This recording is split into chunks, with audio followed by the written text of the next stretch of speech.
ان الدین عند اللہ الاسلام۔ عزیزان محترم، السلام علیکم ورحمۃ اللہ وبرکاتہ۔ ہماری آج کی گفتگو کا عنوان ہے شعبان استقبال رمضان۔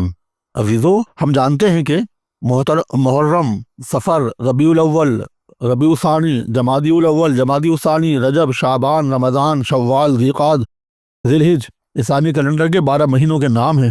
شعبان اسلامی سن کا 8واں مہینہ ہے۔ شعبان شعب سے مختص ہے۔ شعب کے لغوی معنی ہے گھاٹی، پہاڑی راستہ۔ پس شعبان کا مہینہ ماہ رمضان کے لیے بطور گھاٹی ہے، پیش خیمہ ہے۔ شعبان رمضان المبارک کے استقبال کا مہینہ ہے۔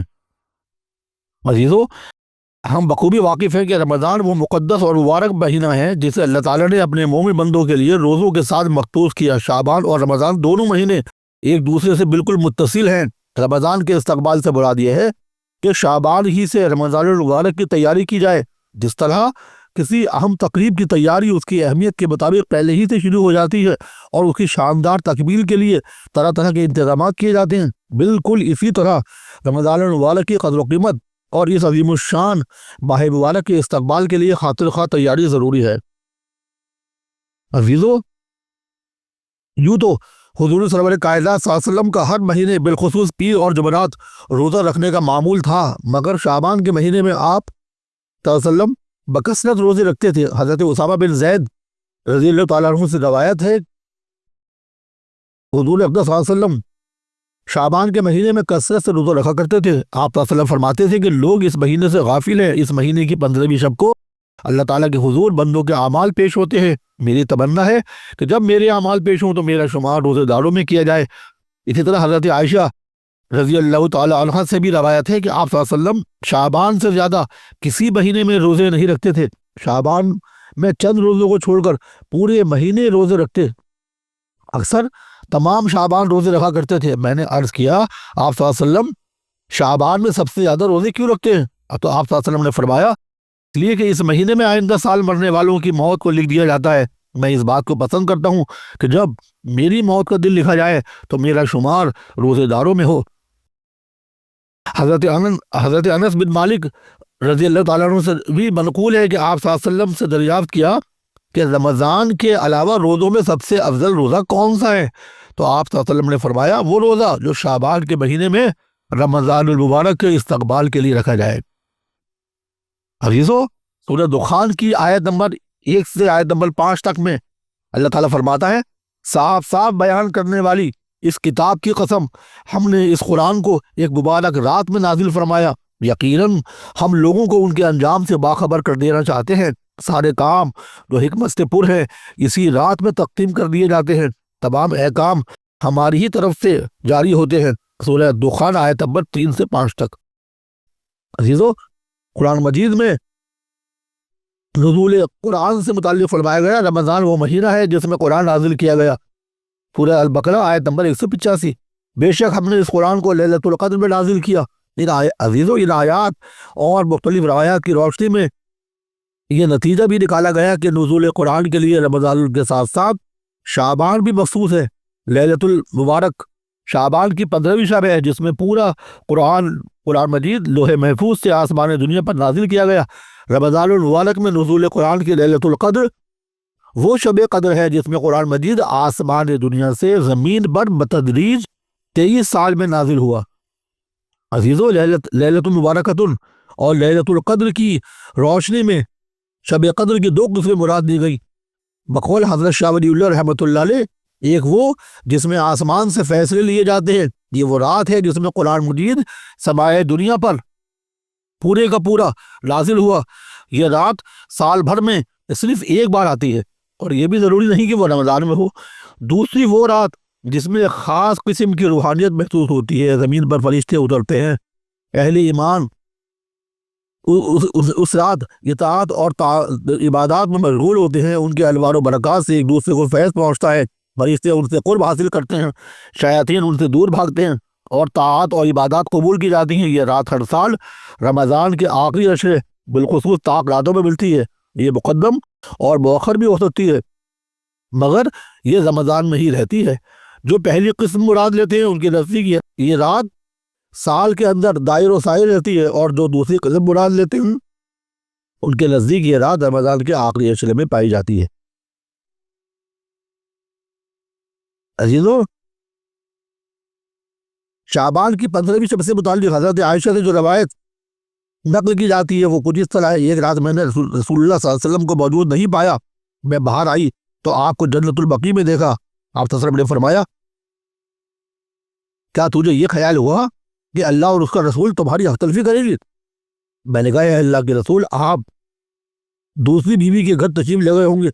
آپ صلی اللہ علیہ وسلم نے فرمایا، اللہ تبارک و تعالیٰ نصف شعبان کی رات کو آسمان دنیا پر نزول فرماتا ہے، اور قبیلہ کلب کی بکریوں کے برابر کے بالوں کی تعداد سے بھی زیادہ تعداد میں مغفرت فرماتا ہے۔ عزیزو، اس حدیث کو عام طور پر ضعیف قرار دیا گیا ہے، اس لیے کہ یہاں یہ بھی غور طلب ہے کہ حضرت عائشہ کی باری والی رات میں آپ صلی اللہ علیہ وسلم کا رات کے آخری حصے میں جنت البقیع جانے کا معمول تھا، اور آپ صلی اللہ علیہ وسلم وہاں ایصال ثواب اور مغفرت طلب فرماتے۔ اگر اس رات کی کوئی خصوصی اہمیت تھی تو آپ صلی اللہ علیہ وسلم نے صحابہ رضی اللہ تعالیٰ علیہم اجمعین کو اس کی اطلاع دی ہوتی، اور وہ بھی اس رات عبادت کا خصوصی اہتمام کرتے۔ دوسری اہم بات یہ کہ اللہ تعالیٰ کا آسمان دنیا پر تو ہر رات ہی نزول ہوتا ہے، اللہ تعالیٰ کا نزول صرف اسی 15ویں شب شعبان کے ساتھ مخصوص نہیں۔ حدیث پاک صلی اللہ علیہ وسلم ہے، ہمارا رب بلند اور برتر والا ہے، بلند اور برکت والا ہے، ہر رات کو اس وقت آسمان دنیا پر آتا ہے، جب اس وقت دنیا پر آتا ہے، آسمان دنیا پر آتا ہے جب رات کا آخری تہائی حصہ رہ جاتا ہے۔ وہ کہتا ہے کہ ہے کوئی مجھ سے دعا کرنے والا کہ میں اس کی دعا قبول کروں، ہے کوئی مجھ سے مانگنے والا کہ میں اسے دوں، ہے کوئی مجھ سے بخشش مغفرت طلب کرنے والا کہ میں اس کی مغفرت کروں۔ عزیزو، بہرحال ان تمام روایات اور اقوال کی روشنی میں اتنا تو واضح ہے کہ شعبان کے مہینے کی بھی اپنی منفرد خصوصیات ہیں۔ یہ مہینہ رمضان سے متصل بھی ہے، کیونکہ اسی لیے اسے رمضان کے استقبال کا مہینہ قرار دیا گیا۔ افضلیت کے اعتبار سے رمضان کے بعد ماہ شعبان اور اس کے شب و روز بھی بیش قیمت ہیں، پس اہل ایمان کے لیے لازم ہے کہ وہ ماہ شعبان کو استقبال رمضان کے طور پر لیں۔ صرف 15 شعبان کے ایک نفلی روزے پر اکتفا نہ کریں، بلکہ یکم شعبان سے 15 شعبان تک بالخصوص جس قدر بھی ممکن ہو سکے روزے رکھیں اور اس کا اہتمام کریں۔ اس پورے مہینے میں اپنے معمول سے زائد عبادات، اذکار اور فکری اور عملی اہتمام برائے استقبال رمضان بھی ہو۔ عزیزو، روزے کی اہمیت، پیغام اور انوار و برکات کو، تاکہ وہ روزے کی اہمیت کو پیغام اور اس کی انوار و برکات کو محسوس کریں، قرآن مجید کی عظمت کا عملی طور پر احساس قائم کریں، تلاوت سے سحری حاصل کریں۔ محض تلاوت ہی نہیں، قرآن پاک کو سمجھنے، اس کے مطابق عمل کرنے اور قرآن مجید کتاب ہدایت کے اس پیغام کو، اس کی دعوت کو عام کرنے میں بھی حتی المقدور کوشش کریں۔ عزیزو، سب سے زیادہ اہم بات یہ ہے کہ رمضان المبارک کی آمد سے قبل اور رمضان کی افضلیت اور برکت سے سیرابی اور سرشاری حاصل کرنے کے لیے اس ماہ شعبان ہی سے کچھ تربیت حاصل کر لیں۔ جس طرح کسی اہم تقریب میں مشق ریہرسل کو لازمی خیال کرتے ہوئے اصل تقریب سے پہلے اسے پیش کیا جاتا ہے اور اس کے لیے مستقل تیاری کی جاتی ہیں تاکہ اصل تقریب میں کوئی کمی نہ رہنے پائے، ٹھیک اسی طرح شعبان کا مہینہ رمضان المبارک کی مشق ریہرسل کا مہینہ ہے۔ ماہ شعبان کی یہ گھاٹی دراصل وہ پہاڑی راستہ ہے جس کو سر کر کے بندہ مومن بلندی کوہسار کو چھو لیتا ہے۔ جس طرح فرض نماز سے پہلے سنتوں کا اہتمام اور فرض نماز کے لیے انتظار فرض کی اہمیت اور اس کی افضلیت کو اجاگر کرتا ہے، اسی طرح شعبان کے چند نفلی روزے رمضان المبارک کے پورے ماہ کے روزوں کی اہمیت کو سمجھنے اور ان کی قدر کرنے اور ان کے پیغام سے روشناس ہونے کا محرک اور بنیادی جز ہیں۔ عزیزو، پس ہم ماہ شعبان کو اس احساس کے ساتھ لبیک کہیں کہ ہم اس ماہ مبارک میں مختلف عبادات بالخصوص روزے کے ذریعے رمضان المبارک کی بیش بہا سعادتوں اور برکتوں سے فیضیاب ہونے کے لیے اپنے قلب و ذہن کو تیار کریں، تاکہ جسم و جان کے ساتھ ساتھ ہماری روح کی تطہیر اور ہمارے تزکیے کا اور ہماری تربیت کا وافر سامان مہیا ہو سکے۔ آمین۔